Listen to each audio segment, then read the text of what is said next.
Welcome to Fishing for Bees. This is my YouTube channel on swarm catching and beekeeping.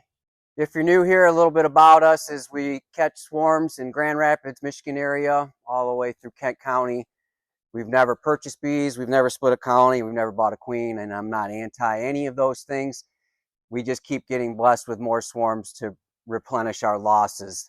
This last year's losses were pretty bad.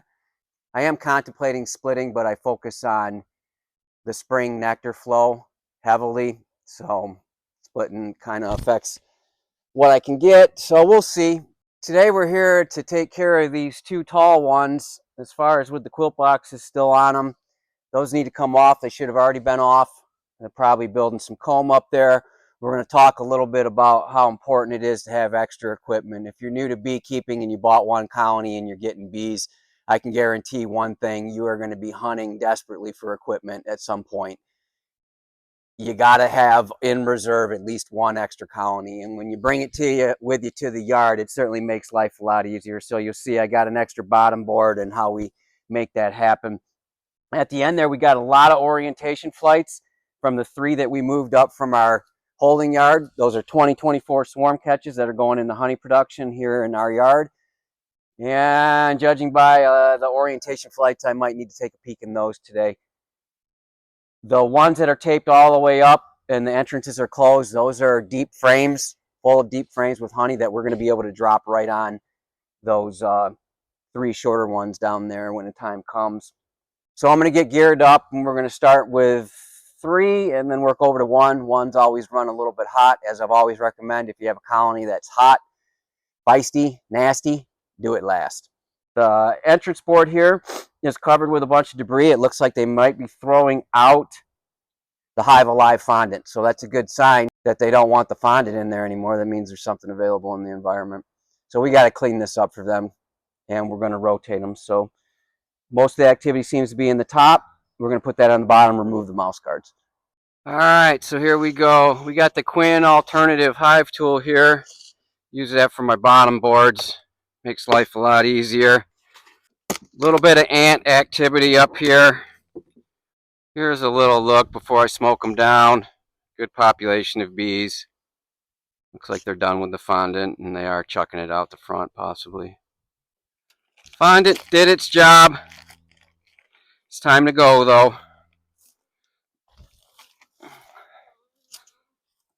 A little bit of comb up here.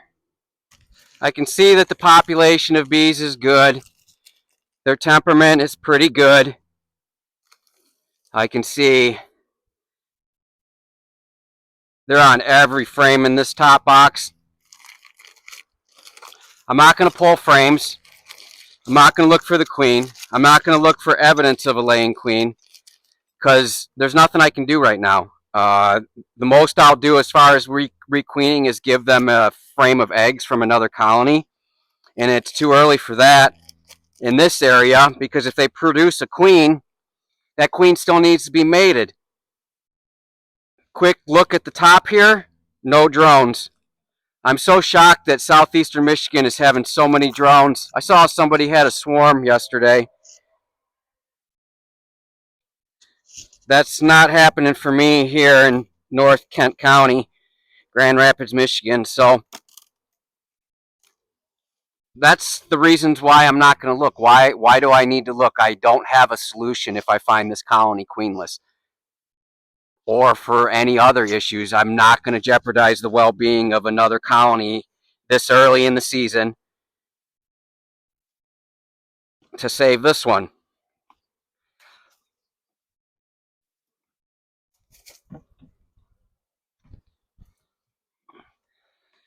Oh, this box is super light. That's why she's going to the top. But I am going to take a peek just to make sure there's not a big ball of bees underneath there.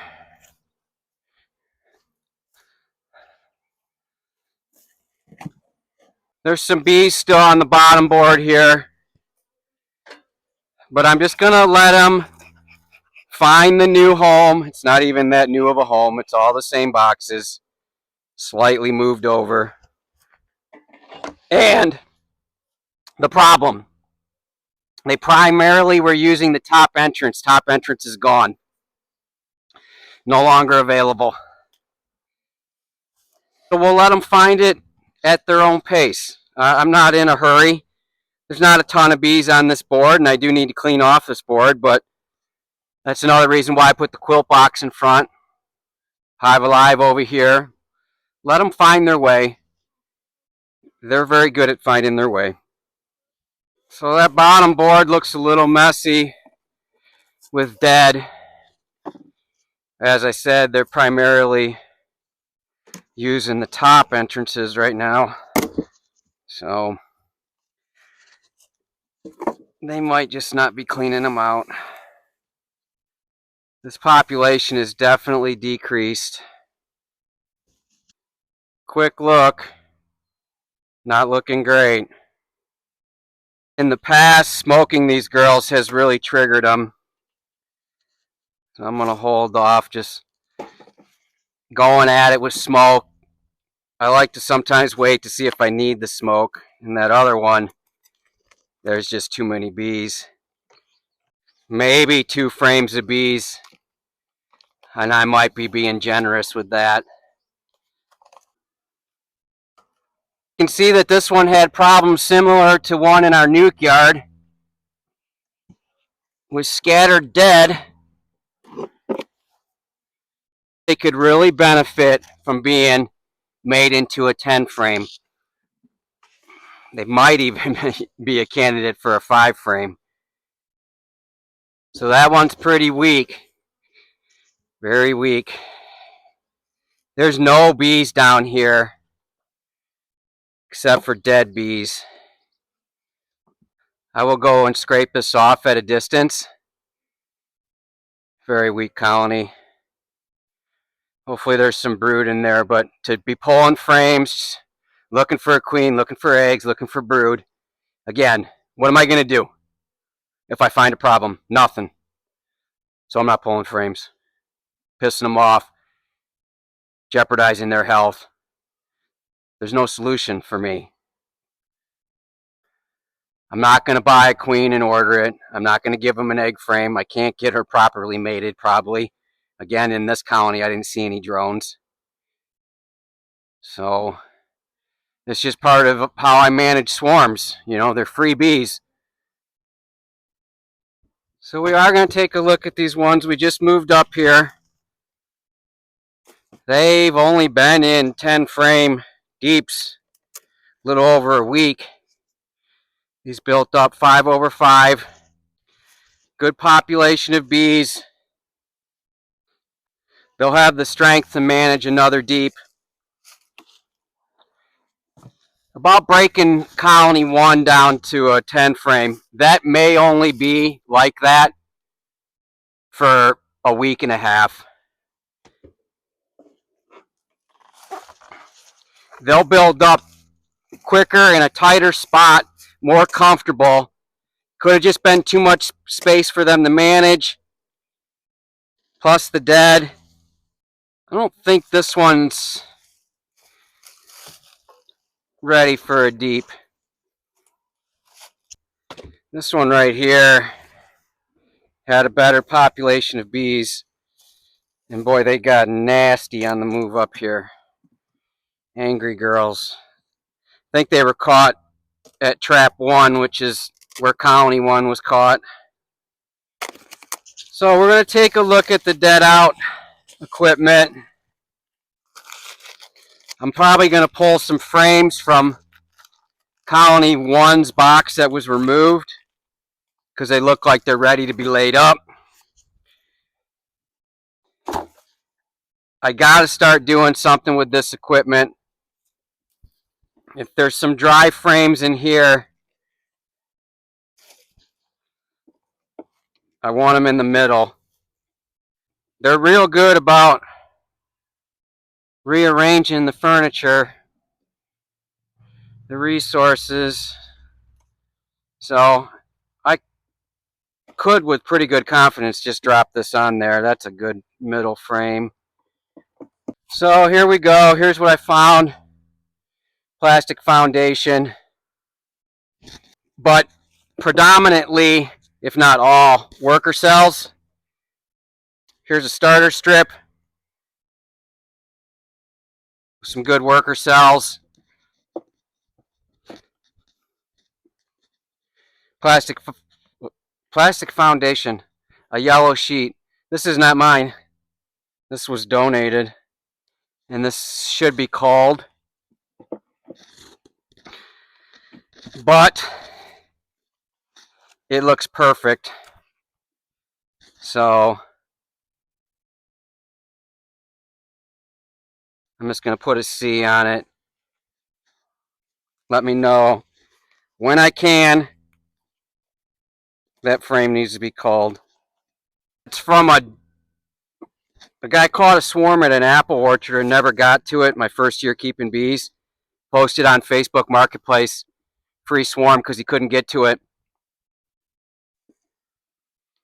And it was exploding out of a 5-frame Jester box. He gave it to me and it survived the winter. But I know that that's not my frame because I don't have any full sheet yellow foundation in service. I've never bought that, never used it. So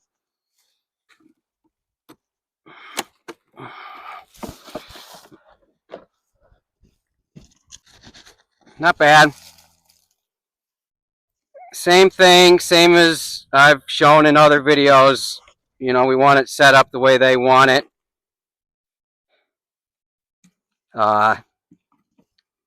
Brood frames in the middle, resources on the end. This one is terrible. These are moldy. It's a good thing I had that other colony. That one's a little wetter than I'd like. I'm going to put the dry side facing in.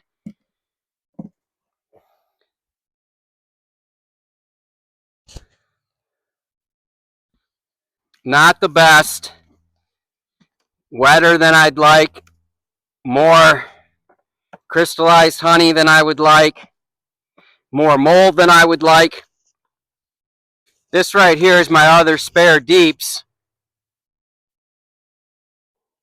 And there's a lot of confused bees with pollen on them trying to get in here. This is not their home. Most likely they're from this one. So I'm going to slide that over, but I don't want to open this. This is all dead out equipment, resources. They get in there, I'm going to close them up. They're not going to get out. Waste of bees, and that's a super weak colony. So we want to slide this over. Said everybody's got to try and find the entrance. They're used to entering up here. That's why there's confusion. It's early enough in the day. They'll find their way. They can't get in there. They'll get the message. A lot of pollen, though, that needs to go in this one for babies. It's a good sign, though. My new spoker, Napoleon Bee Supply, Napoleon, Michigan. I'm not sure if he even has a website to order things, but he shipped it to me. Great shipping price. Great price on the equipment. Great guy. Napoleon Bee Supply, Napoleon, Michigan. I'd like to get down there, see his operation. That's a lot of space.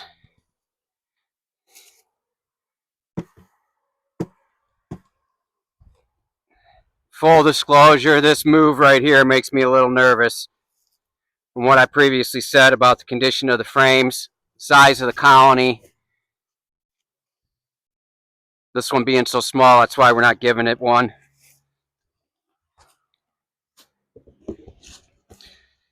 So we're going to wrap up, put some rocks on here. I'm going to set that bottom board off at a distance. It looks like it's got some nectar or some honey on it. We'll let that get cleaned up. These poor girls are so confused. I'll put them in the air. Let them take another crack at finding home.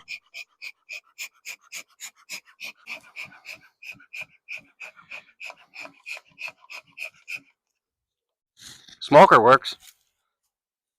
I do not want those bees to be stuck out at night and die. That colony's too weak. So there you have it. A little bit of work in the bee yard. Spring honey production will be here soon. I appreciate you coming along for the ride. I hope your bees are well.